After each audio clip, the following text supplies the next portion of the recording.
Para esta práctica vamos a necesitar una botella con tapa. Vamos a requerir 2 monedas de cualquier tamaño, un pitillo. Si no tienen pitillo, entonces nos sirve esto que viene en los sprays, una bomba, cinta y gran cantidad de agua. El primer paso que vamos a hacer es sujetar la bomba al pitillo. Para eso vamos a utilizar nuestra cinta. Así va a quedar entonces sujeto nuestro pitillo a la bomba, de esta manera. Ahora, el segundo paso es coger nuestra botella y las monedas y vamos a sujetar cada moneda a uno de los extremos de la botella, de esta manera. Para que esto sea posible, pues vamos a utilizar otro material como lo son estos elásticos. De esta manera entonces tenemos nuestra botella sujeta a las monedas, de manera que no se van a caer fácilmente. Si yo le hago así, no se va a caer, están bien sujetadas. ¿Esto para qué va a servir? Va a servir para que cuando vayamos a agregar la botella al recipiente con agua, entonces pese y pueda sumergirse, no quede flotando. Esto va a generar peso. Si ustedes lo desean, pueden agregarle otra moneda para que pese más.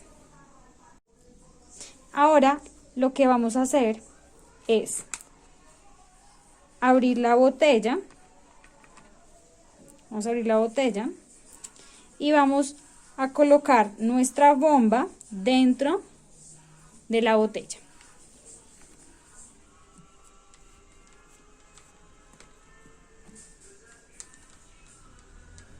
De esta manera. Así debe quedar. Pero esto no puede quedar por fuera, esto debe estar tapadito, sellado. ¿Qué vamos a hacer? Entonces vamos a abrir un orificio donde vaya a caber este pitillo para poder cerrar la botella. Bien, entonces ya le abrí el agujerito a la tapa y quedó introducido el pitillo. Y adentro de la botella tenemos a nuestra bomba. Ahora vamos a hacer la parte práctica.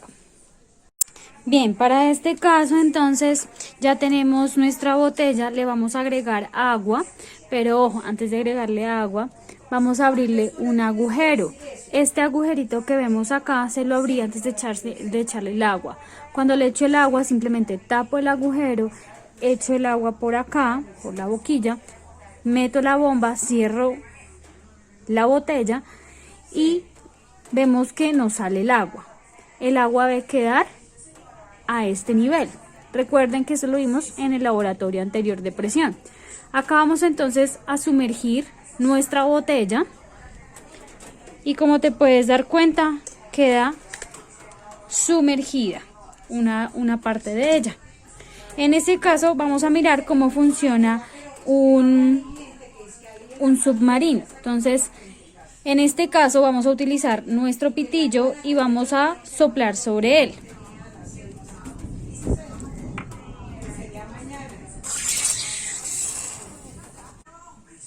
Como te pudiste dar cuenta, la botella sube, flota, debido a que la presión del aire ingresa hacia el globo, ocupando el espacio, haciendo que el aire sea como un flotador. En ese sentido también necesitamos el agujero para que se desplazara el agua que estaba adentro o que estaba ingresando y saliera. Si nosotros quisiéramos que este submarino volviera a ingresar, pues simplemente dejamos que se llene nuevamente la botella del agua y va a empezar entonces a hundirse, como puedes darte cuenta. Aquí ya se está hundiendo. Y así sucesivamente el submarino va a funcionar. Entonces vuelve, inyecta aire, ¿sí? Volvemos, inyectamos y va a flotar.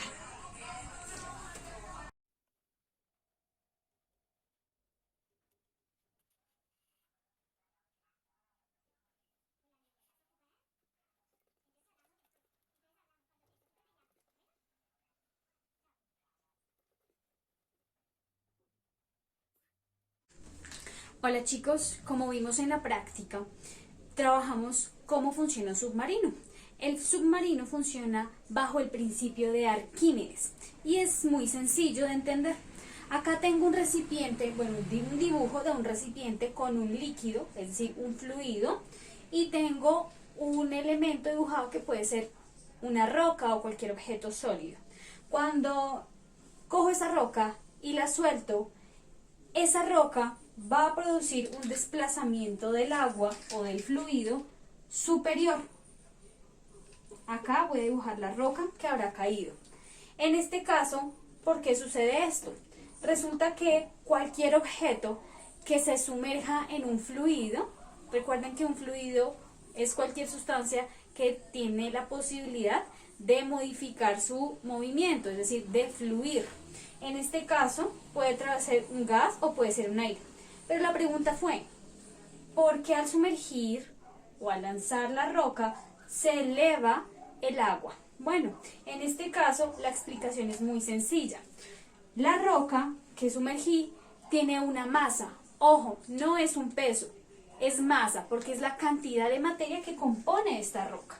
Entonces, la cantidad de fluido de agua que se elevó en el vaso es igual a la misma cantidad de masa que hay en la roca. En este caso, al lanzar la roca, se generó una fuerza de empuje. A esa fuerza de empuje es proporcional, es decir, es igual a la cantidad de materia que haya sido introducida en el fluido, en este caso es la roca. Como viste en el experimento, nosotros teníamos una botella. Esa botella le añadimos unas monedas y también le agregamos un poco de agua. Sin embargo, si nosotros tratamos de inflar la bomba sin abrirle un agujero, algo va a suceder. O por el contrario, más bien no sucede nada. Si nosotros le abrimos el agujero a esa botella e intentamos inflar la bomba, algo va a suceder. La pregunta es, ¿por qué? ¿Qué tiene que ver este principio y esa fuerza de empuje con el funcionamiento de un submarino? Es muy sencillo. Recuerda que la botella, voy a dibujarla por acá, la botella,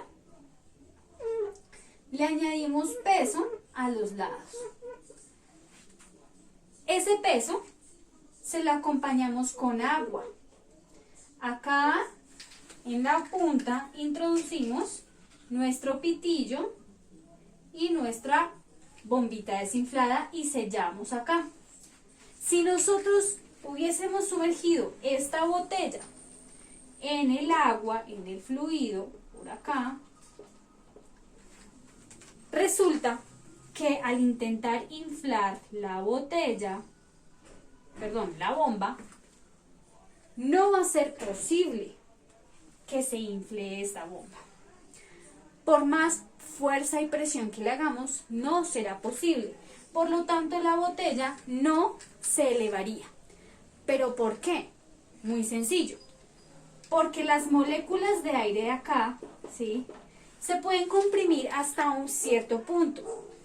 Sin embargo, no hay el espacio desocupado para poder llenar la bomba de aire. Si no hay aire, pues entonces la botella no puede desplazar el agua para que pueda subir la botella. En ese caso, tendríamos que sacar materia para que pueda elevarse. La forma de poder hacer eso, introduciendo nuestro aire en la bomba, es haciendo un orificio. Recuerden que cuando la botella está cerrada y el orificio alcanza a llegar el agua, acá en el orificio alcanza a llegar el agua, por igualdad de presiones, tanto del aire como del agua, el agua no saldrá por el agujero.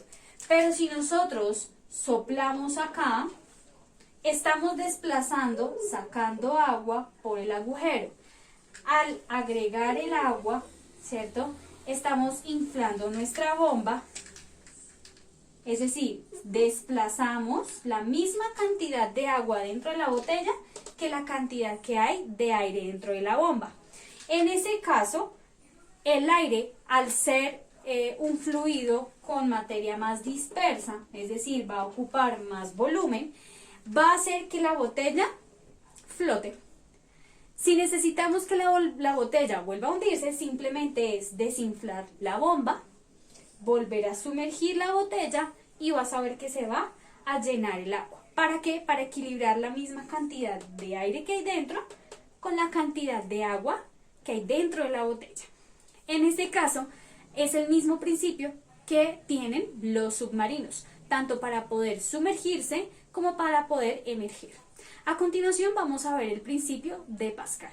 Vamos a vertir el agua sobre la botella, a manera de que ésta quede muy llena, tapando los orificios con los dedos.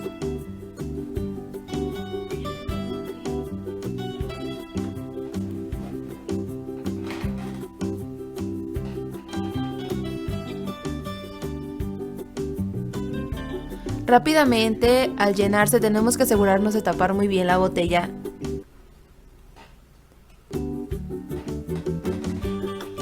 Y veamos lo que sucede a continuación. Esto se debe debido a que actúan dos fuerzas, la presión del agua y la presión atmosférica.